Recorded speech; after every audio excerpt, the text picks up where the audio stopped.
नमस्कार दोस्तों, आप सभी का मेरे YouTube channel easy clear exam में स्वागत है। दोस्तों, आज के इस वीडियो में हम भौतिक विज्ञान से संबंधित 50 महत्वपूर्ण प्रश्न डिस्कशन करेंगे। दोस्तों, आप सभी ने देखा होगा कि लगभग सभी एग्ज़ामों में 3 या 4 क्वेश्चन सामान्य विज्ञान से अवश्य पूछे जाते हैं और वह सामान्य विज्ञान से ऐसे प्रश्न होते हैं जैसे किसी भी पदार्थ की खोज, किसी भी वैज्ञानिक के बारे में या फिर किसी सिद्धांत के बारे में। दोस्तों, आजकल कई बार दैनिक जीवन में उपयोग होने वाले सामान्य विज्ञान से भी प्रश्न पूछे जाते हैं। तो दोस्तों, सामान्य विज्ञान बहुत ही महत्वपूर्ण सिलेबस है आजकल एग्ज़ामों के लिए। तो दोस्तों, बिना किसी देरी के शुरुआत करते हैं प्रश्न नंबर 1 से। पृथ्वी के सतह से ऊपर जाने पर वायुमंडलीय दाब कम हो जाता है, जिसके कारण पहाड़ों पर खाना पकाने में कठिनाई होती है। दोस्तों, इस तथ्य को मैं 2 या 3 एग्जाम्पल की सहायता से समझाऊंगा। दोस्तों, कई बार आपने अगर प्लेन में यात्रा किया है तो महसूस किया होगा कि जैसे ही प्लेन ऊंचाई पर पहुंचता है तो हमारे कानों में दबाव महसूस होता है। दोस्तों, इसका कारण यह है कि पृथ्वी की सतह पर वायु दाब ज़्यादा होता है। जैसे जैसे हम ऊपर की तरफ जाते हैं पृथ्वी से, तो उसके साथ ही वहाँ वायु दाब कम होने लगता है, जिसकी वजह से दोस्तों हमारे कान की हवा बाहर की तरफ निकलती है, जिससे हमें दबाव महसूस होता है तथा हमारे कान में दर्द भी होने लगता है। दोस्तों, दूसरा एग्जाम्पल यह है कि जैसे जैसे हम प्लेन में यात्रा करते हैं तो हमें यात्रियों को सलाह दिया जाता है कि बॉल पेन लेकर के ना जाएं, क्योंकि दोस्तों यदि एयरप्लेन में वायु दाब कम होने लगता है तो रिफिल से स्याही निकलने लगती है। दोस्तों, तीसरा रीज़न ये है कि हम कई बार घर में खाना पकाते हैं तो प्रेशर कुकर का इस्तेमाल करते हैं। दोस्तों, इसका कारण यह है कि प्रेशर ज़्यादा करने पे कुकर में खाना पकने लगता है। तो दोस्तों, यदि पहाड़ों पर ऊंचाई पर खाना पकाया जाए तो वहाँ पर ज़्यादा कठिनाई होती। क्यों? क्योंकि पहाड़ों पर ऊंचाई में वायुमंडलीय दाब कम हो जाता है, जिसके कारण खाना पकाने में कठिनाई होने लगती है। तो दोस्तों, इन 3 तथ्यों या उदाहरणों के साथ इस तथ्य को आप याद रखिए कि पृथ्वी से ऊपर जाने पर वायुमंडलीय दाब कम होता है, जिससे कई चीज़ों में हमें कठिनाई प्राप्त होती है। दोस्तों, अगला तथ्य है समुद्र जल का घनत्व अधिक होता है, इसलिए उसमें तैरना आसान होता है। दोस्तों, आपको यदि आर्किमिडीज का उत्प्लवन का सिद्धांत याद है तो कोई भी चीज़ जब तक नहीं डूबती है जब तक वह अपने भार के बराबर किस पानी को हटाती रहती है। दोस्तों, इसी तथ्य पर यह है कि समुद्र जल का घनत्व अधिक होता है, वह कम जल हटाकर ज़्यादा भार हटाता है। तो इस वजह से दोस्तों नदियों की अपेक्षा हम समुद्र जल में ज़्यादा आसानी से तैर लेते हैं। दोस्तों, अगला तथ्य है केस नली में द्रव के ऊपर चढ़ने या नीचे ढलने की घटना को केशिकत्व कहते हैं। दोस्तों, आपको इसको एग्जाम्पल की सहायता से मैं समझाऊंगा। कई बार सामान्य विज्ञान उदाहरण में आपने देखा होगा कि लालटेन में जो जलता है या नीचे से जो द्रव या पेट्रोलियम या केरोसिन जाता है वह इसी केशिकत्व क्रिया के द्वारा जाता है। दोस्तों, जो उसमें पट्टी लगी होती है कपड़े की, उसी में पेट्रोल या केरोसिन उसी के केसिनली के सहायता से ऊपर चढ़ता रहता है, जिससे हमारा लालटेन या दिया की बाती जो है जलती रहती है।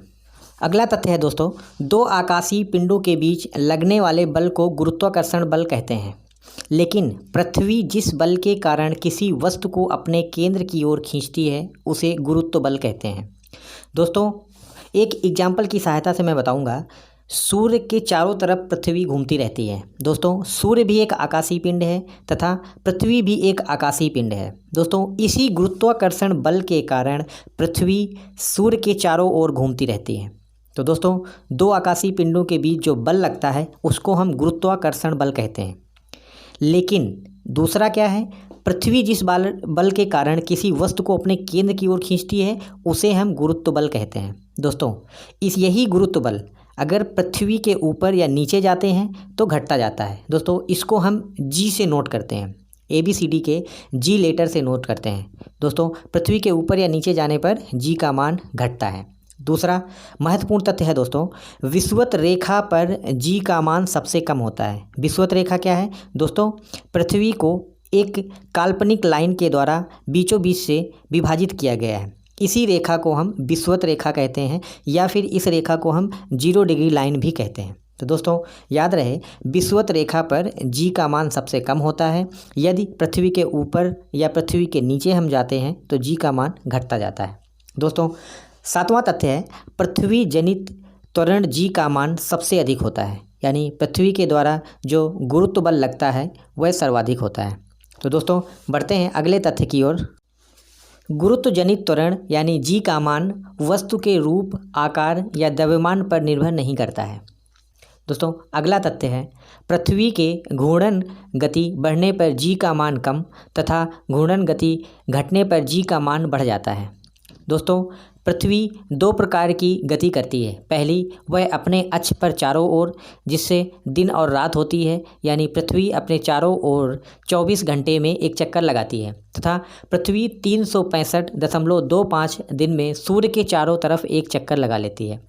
दोस्तों पृथ्वी की घूर्णन गति कहलाती है जब वह अपने अक्ष पर चारों तरफ एक बार घूमती है तथा परिक्रमण काल कहलाता है जब वह सूर्य के चारों ओर एक बार चक्कर लगा लेती है। तो दोस्तों घूर्णन गति पर जी का मान बढ़ता घटता रहता है। दोस्तों अगला महत्वपूर्ण तथ्य है पृथ्वी पर किसी व्यक्ति का वजन 60 किलोग्राम है तो चंद्रमा पर उस व्यक्ति का वजन 10 केजी होगा।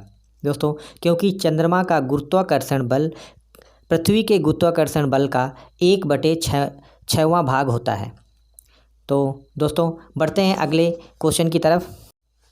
पृथ्वी के गुरुत्व जनित त्वरण यानी जी का मान 9.8 मीटर पर सेकेंड स्क्वायर होता है। दोस्तों अगला तथ्य है सबसे निम्न ताप ज्ञात करने के लिए अल्कोहल तापमापी का प्रयोग किया जाता है, क्योंकि अल्कोहल -115 डिग्री सेंटीग्रेड पर जमता है, पर वही पारा -39 डिग्री सेंटी पर ही जम जाता है। तो दोस्तों इसलिए अल्कोहल तापमापी का उपयोग सबसे निम्न ताप ज्ञात करने के लिए किया जाता है। दोस्तों अगला तथ्य है फ़ारेनहाइट पैमाना का आविष्कार जर्मन वैज्ञानिक फ़ारेनहाइट ने किया था। इसमें हम 32 डिग्री फ़ारेनहाइट से लेकर 212 डिग्री फ़ारेनहाइट तक तापमान माप सकते हैं।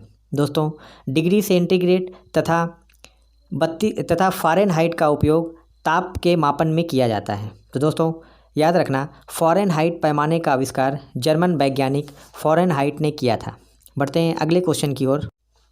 सेल्सियस पैमाने का आविष्कार स्वीडन के वैज्ञानिक सेल्सियस ने किया था, यानी कि फ़ारेनहाइट का आविष्कार जर्मनी के वैज्ञानिक ने तथा सेल्सियस पैमाने का आविष्कार स्वीडन के वैज्ञानिक ने किया। दोस्तों इस सेल्सियस पैमाने पे हम 0 डिग्री सेल्सियस से लेकर 100 डिग्री सेल्सियस तक तापमान माप सकते हैं। तो दोस्तों अगला तथ्य है हमारे शरीर का जो सामान्य तापमान होता है वह 98.6 फ़ारेनहाइट होता है, और वही अगर सेल्सियस पैमाने पर देखा जाता है तो दोस्तों 37 डिग्री सेल्सियस होता है। तो दोस्तों अगर किसी भी व्यक्ति को बुखार आता है तो उसका तापमान फ़ारेनहाइट पैमाने पर 98.6 फ़ारेनहाइट से ज़्यादा दिखाने लगता है, या फिर सेल्सियस पैमाने पर 37 डिग्री सेल्सियस से ज़्यादा दिखाने लगता है। दोस्तों हमारे शरीर का तापमान हमारे शरीर में किसी बैक्टीरिया या वायरस के अटैक या किसी अन्य क्रिया के द्वारा हमारा शरीर का तापमान बढ़ जाता है, जिसको हम बुखार या फीवर कहते हैं। तो दोस्तों अगला तथ्य है प्रकाश के अपवर्तन के कारण जल में डूबी हुई सीधी छड़ हमें मुड़ी हुई दिखाई देती है। दोस्तों यह क्वेश्चन कई बार एग्जाम में पूछा गया है। यह दैनिक विज्ञान से संबंधित क्वेश्चन है, जिसको आप घर में या कहीं पे भी देख सकते हैं कि यदि कोई भी छड़ जल में डूबी हुई है तो वह प्रकाश के अपवर्तन के कारण ही हमें तिरछी या मुड़ी हुई दिखाई देती है, यानी प्रकाश जो होता है वह किसी माध्यम पे गुजरने पर इधर या किसी भी एंगल पे मुड़ने लगता है। तो दोस्तों बहुत ही महत्वपूर्ण तथ्य हैं, ये कई बार एग्जाम में पूछा गया है। जैसे हमारे या मनुष्य के शरीर का तापमान कितना होता है तथा इसको सेल्सियस पैमाने पर कितना मापा जाता है, या फिर सेल्सियस पैमाने का आविष्कार किसने किया, या फ़ारेनहाइट तापमापी का आविष्कार किसने किया। तो दोस्तों इन तथ्यों को ध्यानपूर्वक देखते हैं। लाल, हरा एवं नीले रंग को हम प्राथमिक रंग कहते हैं, क्योंकि दोस्तों इन्हीं प्राथमिक रंगों को आपस में मिलाने से द्वितीयक रंगों का निर्माण होता है। दोस्तों यदि हम लाल हरे रंग को आपस में मिलाते हैं तो कोई दूसरा रंग यानी द्वितीयक रंग आता है, या लाल या नीले रंग को मिलाते हैं तो एक अन्य रंग का निर्माण हो जाता है। तो दोस्तों इसीलिए इन रंगों को हम प्राथमिक रंग कहते हैं। दोस्तों अगला तथ्य है फेदोमीटर एक ऐसा यंत्र है जिसके द्वारा समुद्र की गहराई मापी जाती है। दोस्तों एग्जाम में अधिकतर मात्रकों से संबंधित, इकाई से संबंधित क्वेश्चन जरूर पूछा जाता है। यानी कि लंबाई का मात्रक क्या होता है? मीटर। तो दोस्तों यह क्वेश्चन बहुत ही महत्वपूर्ण होते हैं और फेदोमीटर से संबंधित क्वेश्चंस कई बार एग्जाम में पूछा गया है। तो दोस्तों समुद्र की गहराई मापने के लिए हम फेदोमीटर यंत्र का उपयोग करते हैं। अगला बहुत ही महत्वपूर्ण तथ्य है दोस्तों, जब दो या दो से अधिक हल्के नाभिक मिलते हैं तो इस प्रक्रिया को हम क्या कहते हैं? नाभिकीय संलयन, और इससे एक भारी नाभिक का निर्माण होता है। दोस्तों इसके दो उदाहरण हैं। हाइड्रोजन बम, जो कि कई बार क्वेश्चन में पूछा गया है, यह किस अभिक्रिया पर आधारित है? दोस्तों यह नाभिकीय संलयन की क्रिया पर ही आधारित है। दोस्तों इसमें दो नाभिक मिलकर एक भारी नाभिक का निर्माण करते रहते हैं और यह एक अनियंत्रित प्रक्रिया होती है जो नियंत्रण में नहीं की जाती है या नियंत्रण में नहीं हो सकती है। तो दोस्तों हाइड्रोजन बम नाभिकीय संलयन की क्रिया पर आधारित है। दूसरा उदाहरण दोस्तों सूर्य, जो कि अपार ऊर्जा का स्रोत है, उसमें भी दोस्तों नाभिकीय संलयन की क्रिया होती है। दोस्तों उसमें हीलियम के द्वारा, यानी दो हीलियम के नाभिक मिलकर आगे नाभिकीय संलयन की क्रिया करते रहते हैं, जिससे कि सूर्य में अपार ऊर्जा का उत्पादन होता है। तो दोस्तों मैक्सिमम या अधिकतम टाइम यह पूछा गया है कि हाइड्रोजन बम किस अभिक्रिया पर आधारित है? तो दोस्तों याद रखें, नाभिकीय संलयन की क्रिया पर। दोस्तों सूर्य में जो अपार ऊर्जा है वो किस क्रिया के द्वारा उत्पन्न होती है? तो दोस्तों वो भी नाभिकीय संलयन की क्रिया के द्वारा। अगला तथ्य है दोस्तों, सूर्य एवं तारों से प्राप्त ऊर्जा एवं प्रकाश का स्रोत नाभिकीय संलयन ही है। दोस्तों नाभिकीय संलयन की क्रिया के द्वारा जो सूर्य या तारों से हमें ऊर्जा प्राप्त होती है वह नाभिकीय संलयन की क्रिया के द्वारा ही होती है। अगला तथ्य है दोस्तों, सूर्य के प्रकाश की गति 3 लाख किलोमीटर प्रति सेकंड होती है। दोस्तों सूर्य, जो कि प्रकाश स्रोत से लेकर हमारे पृथ्वी तक 3 लाख किलोमीटर प्रति सेकंड की रफ्तार से पहुंचता है। अगला तथ्य है दोस्तों, पृथ्वी में प्रत्येक 32 मीटर की गहराई पर जाने पर 1 डिग्री सेल्सियस तापमान बढ़ता है। तो दोस्तों याद रहे, कई बार क्वेश्चन में पूछा जा सकता है कि सूर्य के प्रकाश की गति कितनी है, या फिर सूर्य तथा तारों में जो ऊर्जा या प्रकाश का स्रोत है वह किस क्रिया के द्वारा उत्पन्न होता है? नाभिकीय संलयन। दोस्तों सूर्य के प्रकाश की गति 3 लाख किलोमीटर प्रति सेकेंड तथा पृथ्वी में नीचे जाने पर तापमान बढ़ता है या घटता है? तो दोस्तों पृथ्वी में नीचे जाने पर प्रत्येक 32 मीटर की गहराई पर 1 डिग्री सेल्सियस तापमान बढ़ता है। पृथ्वी को सूर्य के चारों ओर एक चक्कर लगाने में 365.25 दिन लगते हैं। दोस्तों यह पृथ्वी का परिक्रमण काल कहलाता है। तो दोस्तों पृथ्वी दो तरीके की गति करती है, एक सूर्य के चारों ओर तथा दूसरी अपने ही अक्ष पर। तो दोस्तों जो सूर्य के चारों ओर चक्कर लगाया जाता है उसको हम परिक्रमण काल कहते हैं, और यह एक चक्कर लगाने में 365.25 दिन होते हैं। तो दोस्तों आपको पता होगा कि हर चौथे साल हम लीप वर्ष मनाते हैं, यानी फरवरी माह में 29 दिन होते हैं। ऐसे दोस्तों 3 साल तक फरवरी में 28 दिन होते हैं। तो दोस्तों वह इसलिए कि हर चौथे साल 0.25 दिन को हम जोड़ते जाते हैं तथा चौथे साल यह 1 दिन में बदल जाता है। तो दोस्तों ऐसे सामान्य वर्ष 365 दिन का माना जाता है तथा लीप वर्ष 366 दिन का माना जाता है, तथा पृथ्वी को सूर्य के चारों ओर चक्कर लगाने में 365.25 दिन लगते हैं, तथा पृथ्वी को अपनी अक्ष पर एक चक्कर लगाने के लिए दोस्तों 24 घंटे लगते हैं, जिससे हमें दिन रात मालूम पड़ता है। तो दोस्तों अगला तथ्य है, पृथ्वी के तापमान को बनाए रखने में कार्बन डाइऑक्साइड गैस का महत्वपूर्ण योगदान है। दोस्तों आपको पता होगा, कई बार आप न्यूज़ में सुनते होंगे कि कार्बन डाइऑक्साइड गैस बहुत ही ख़राब गैस है, हमारे वातावरण के टेम्परेचर को बढ़ाती है जो। लेकिन दोस्तों कहीं ना कहीं इसका एक उपयोग यह है कि यदि कार्बन डाइऑक्साइड गैस नहीं होगी तो हमारी जो सूर्य की किरणें हैं पृथ्वी पर आती हैं वो वापस आकाश में चली जाएंगी तथा हमारे पृथ्वी का तापमान एकदम से गिर जाएगा और हमारे पृथ्वी पर बर्फ़ ही बर्फ़ हो जाएगी। तो दोस्तों कार्बन डाइऑक्साइड गैस का योगदान है कि हमारा पृथ्वी में तापमान बना रहता है। लेकिन दोस्तों कार्बन डाइऑक्साइड गैस यदि एक निश्चित मात्रा से ज़्यादा हो जाएगी तो हमारे पृथ्वी पर ग्लोबल वार्मिंग के चांसेस हो सकते हैं। और दोस्तों ग्लोबल वार्मिंग क्या है? जिससे कि हमारे जो ग्लेशियर्स हैं वो पिघलने लगेंगे, यानी ज़्यादा कार्बन डाइऑक्साइड सूर्य की ज़्यादा किरणों को पृथ्वी पर रोकेगा, जिससे टेम्परेचर बढ़ेगा, हमारे ग्लेशियर्स पिघलेंगे तथा नदियों में बाढ़ आ जाएगी तथा नदियाँ जो समुद्र में गिरती हैं उससे समुद्र में भी पानी ज़्यादा हो जाएगा, जिससे कुछ द्वीप हैं तथा समुद्र के जो तटीय भाग हैं वो डूबने लगेंगे। तो दोस्तों कार्बन डाइऑक्साइड पृथ्वी के तापमान को बनाए रखने के लिए बहुत ही आवश्यक है, लेकिन इसकी एक निश्चित मात्रा ही उपयोगी है। ज़्यादा होने पर यह हमारे लिए हानिकारक है। तो दोस्तों याद रखना, कई बार क्वेश्चन पूछा गया है कि पृथ्वी पर यदि कार्बन डाइऑक्साइड गैस नहीं होगी तब क्या होगा।